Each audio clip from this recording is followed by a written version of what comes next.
Hello and welcome to Message to the Masses with Tesa. I'm super excited to be here today. I am Tesa Colvin, your host and resident publishing consultant. We are here to talk about books, yes, but we're talking about the big why behind the books. We're having real conversations with entrepreneurs, coaches, consultants, speakers, leaders, thought leaders, anyone who is really ready to use their stories as fuel for their fire and for their movements. And we have none other than Shareen Rivera. We are laughing because, in my opinion, she publishes books about every 5 minutes. She's published probably 100 since yesterday. And she has an amazing superpower that is about storytelling and just helping people with her message. I'm super excited. Thank you so much Tessa. for being Such here. An honor.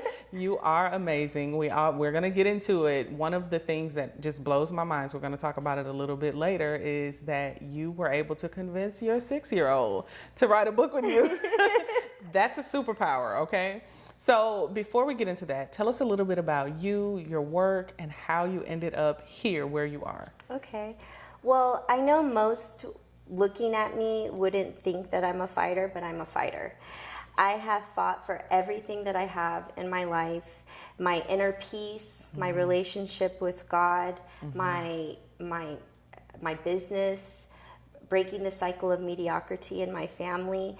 And because I fought for it and I worked for it and I earned it, I appreciate everything that I have. And right now, Shareen Rivera is in such a grateful state. I am grateful for every single thing that I have, every single penny, and every single breath of air. I love that. And gratitude is a whole other level of fuel for the fire, just to put that out there. Gratitude will change some things for you. When you look at what you have, it'll make you even more hungry and expecting for the next level. So let's talk about the stories. What is your story? You mentioned that you want to break the cycle of mediocrity. What does that mean? How did that come from your story? So where I was born into addiction. Both of my parents are meth addicts, alcoholics. They're homeless now and diagnosed as paranoid schizophrenic. Wow. And just that alone was a completely different battle in itself, growing up with that around you constantly. And because I was wired to be used to being a victim, being under stress, and I really didn't know what love was. I married very young into a very toxic marriage, and I was in an abusive marriage for 10 years. And it wasn't until I had my second child, my daughter, that I just woke up. I had a mind shift. He had went away for an entire weekend and turned his phone off.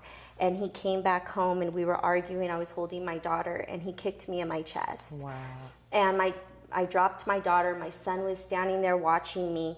And I just knew this had to stop. This cycle that continues in my family of watching our mothers being abused and addiction, them witnessing their father being an alcoholic, it's going to stop with me. And from that day forward, I have made effort every single day into investing into myself, into filling my cup up, because I truly believe that you cannot give to others until you give to yourself first. Right. So that's how I have come to this point in my life. And I applaud you. That's amazing, because so many of us will find comfort in the chaos just because that's what we know. Yes. And who does that serve? That doesn't serve anybody. It's at the edge of uncomfortable that you find your greatness. When you get to being uncomfortable every single day and you push yourself. So many people dread the work and the challenges that come in life to get things, right? And that stops people from moving forward. But it's in that work that you refine yourself. Diamonds only made under pressure. And if you can use the struggles in your life to propel you forward, you're capable of anything. That's powerful. And that's the story. But what was after that? Like, for so many people, that would have been the end, right? The beginning would have been the end. I thought it was for me too. But it wasn't. It wasn't. So what was next? What I know is that you've written a powerful book about domestic violence. But was that the end goal? Did you see it at first? No. My motive writing my first book, Raw Confessions of Heartache to Healing, was just to help other women, let them know that they're not alone. But after I did that, it was almost like God had the universe just to line opportunities up for me. It's crazy how when your intentions are good to serve others, service is just a highest form of energy you can put out. That opportunities come your way. And I got a ghostwriting contract. And then I started writing my second book, and I realized that writing was always my saving grace in life, and it was something that I felt in my heart was my purpose. So while I was working full-time, I was commuting 3 hours a day. I was building my side business while raising my children and taking care of my grandma. I mean, I was functioning on like 3 to 4 hours of sleep, but I had never felt more energized in my entire life because I had finally stopped sleeping on myself, and I found my purpose. That's powerful. And something that I want us to not glance over is that experience, the power that comes from serving others. Yes. There's so many people who could have said, you know what? It's been hard for me. It's been challenging for me. I don't have anything to give to anyone else, right? That, like you mentioned earlier, that victim mentality. If there was some person in front of you, what's something that you could tell them that you've held on to that would get them in gear to serving others? What's one thing that you would tell them? Well, this is what I tell people all the time, because people that know me, they kind of don't understand why I go all out for strangers. Just like, you know, last week, the homeless family that I helped, and they don't understand it. But my mentality is, when you put good out, it's going to come back to you. It's like a surprise in life that you could just, you know that you're waiting for it. It's going to come back. When you help to change somebody's life in any way for the good, it always comes back to you. And it's so rewarding to know that you had the ability to affect somebody's life forever. Forever. And for me right now, my passion is helping the homeless, because both of my parents are homeless. My mother literally lives 2 miles away from me on the street. I have had to drive past her with my children in the car. I can't help her because she's so far gone. I've tried. But for me, helping other people that are in that situation that I can help, I feel like that comes back to my mother in some way. I love that. So we're going to take a break, but when we come back, we're going to talk more about that selfless service, regardless of your start, regardless of your shame and your story. We'll be right back in just a minute.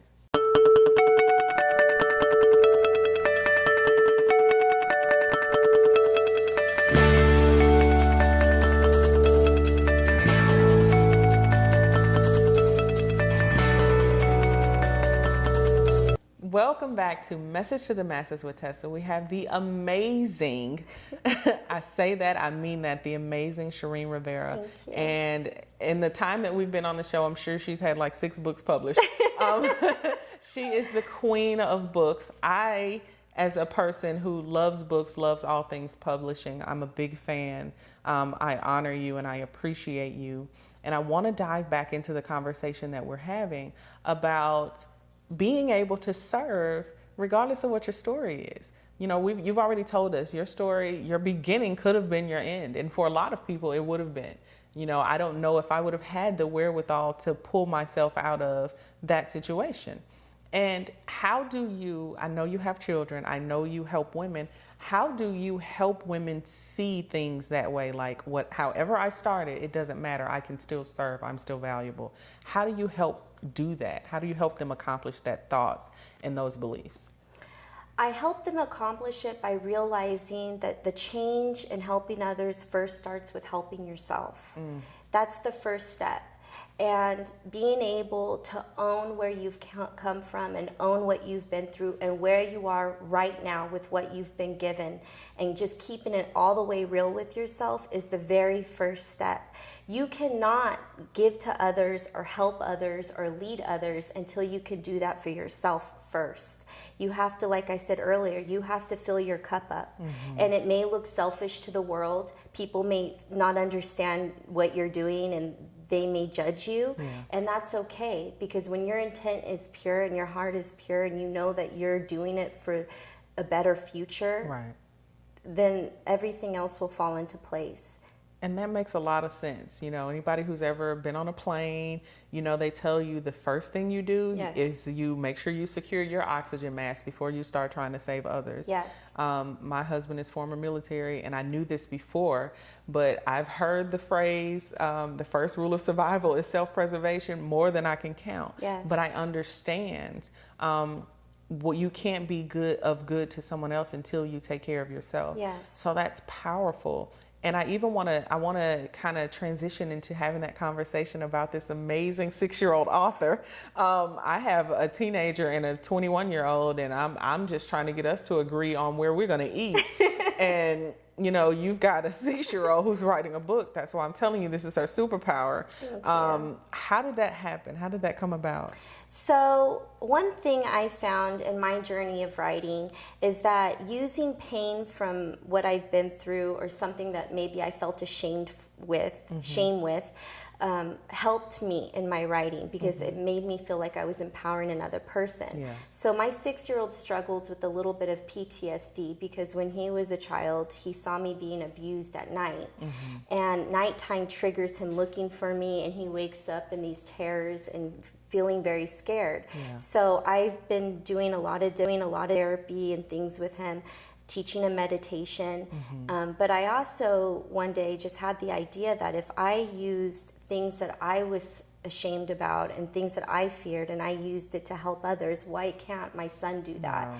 So we sat down one day and we came up with the story of a little boy who's scared at night. Okay. But his mommy took him to church and told him that Jesus is always with him and he's protected by his angels.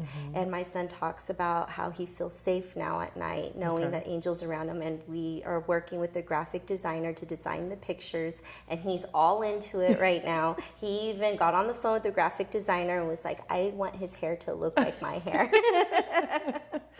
See, I love it. He knows what he wants. Yes. He's an artist with a vision. And our goal is for the book to be done by the time he goes back to 2nd grade, so that we could have him read it in front of his class. I love it, and I think we need to have him on the show.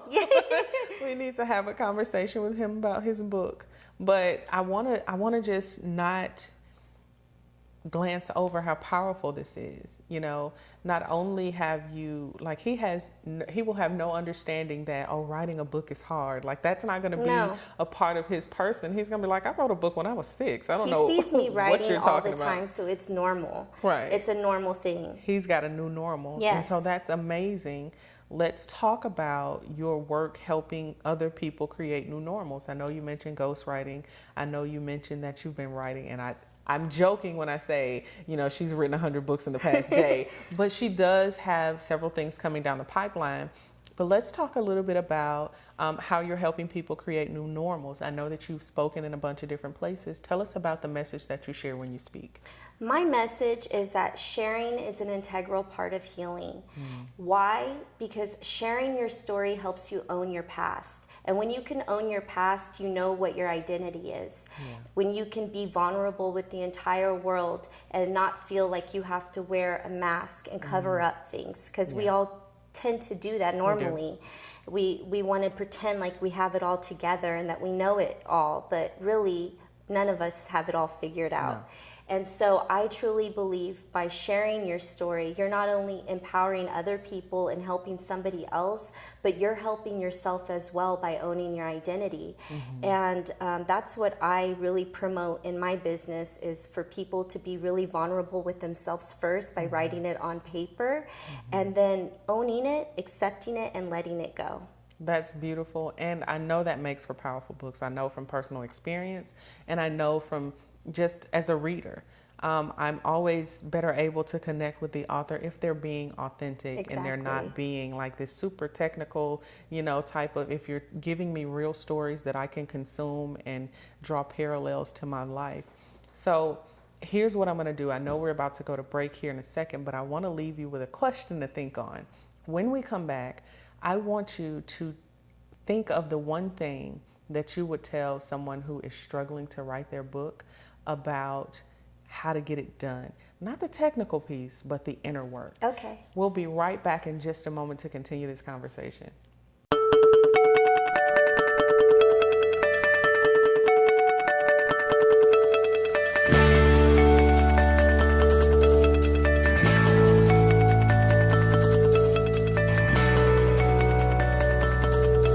Welcome back. Again, this is Message to the Masses with Tesa. We have none other than the Shareen Rivera here, and we're about to dive into a conversation that I'm excited about, because what I asked before the break was, what's something that you would tell someone, an author, a new author, someone who wants to be an author, what would you tell them to help kind of unlock their storytelling, to unlock them getting that book done? What would you tell them?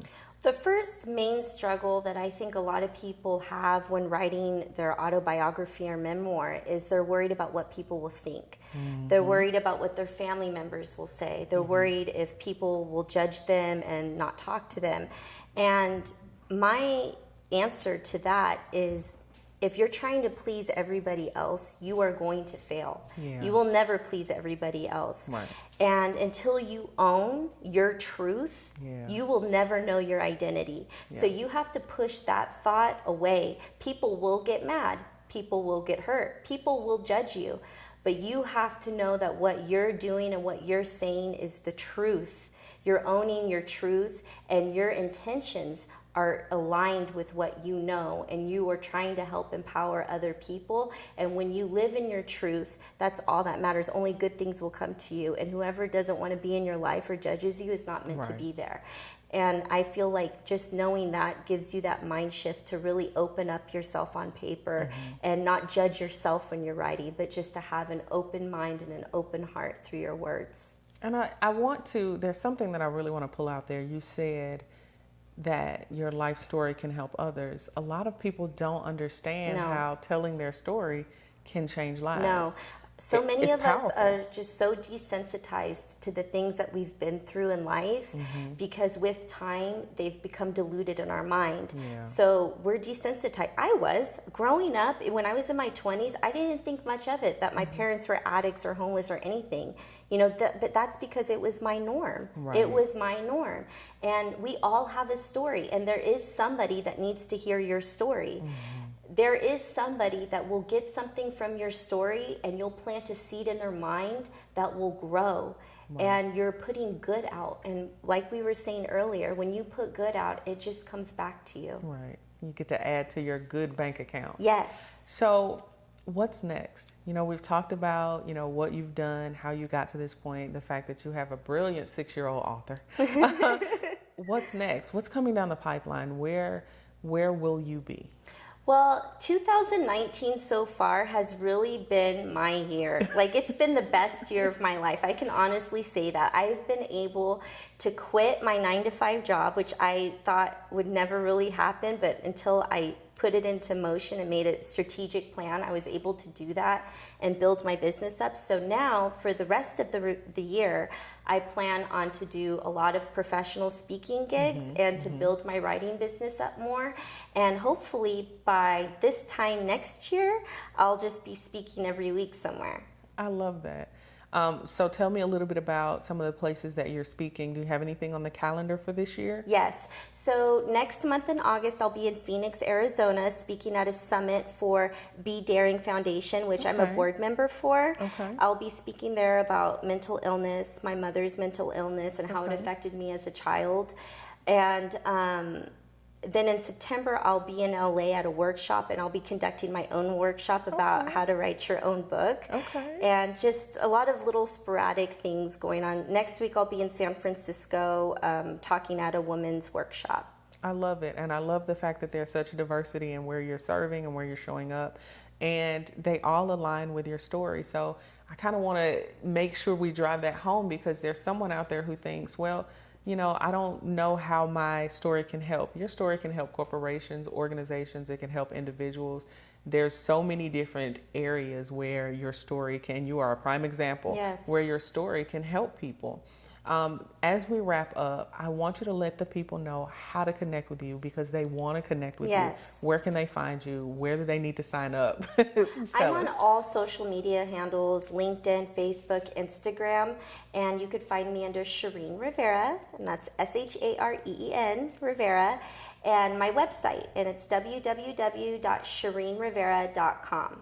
I also have a YouTube channel. I didn't mention that. It's just Shareen Rivera, but my name of the channel is Rising Above. I love that, Rising Above. And You have done just that. You are an amazing example of not letting your beginning dictate your end. And I just want to wrap up with that. You know, I want everyone to understand she is an amazing example. She's an amazing writer, first of all. I don't know if you can tell I'm a fan. I can't wait for, look, she's co-authoring with a 6-year-old. That's amazing to me. Can I say one last thing to Yes. the audience? If you're watching this and you've come from trauma in your childhood, or you're living in a toxic marriage and a toxic relationship, or you've come out of one and you don't know where to start to change your life, my message to you is to sit down with yourself and look at that young girl or that young boy and just embrace them, and know that you no longer have to live in the memories of your past. That your past does not have to dictate your future. And just because you were born in dirt doesn't mean you have to live in dirt. There is hope. Step into the hope. Today is a new day, and it all starts with your faith. If you have faith of a mustard seed, the Bible says you can move mountains, and it starts with that. Believe in yourself and let it go. I love that. That's an amazing way for us to wrap up. Thank you so much for joining us for Message to the Masses with Tesa. Thank you, Shareen, for being a guest. Thank you for having me. We look forward to seeing you next time.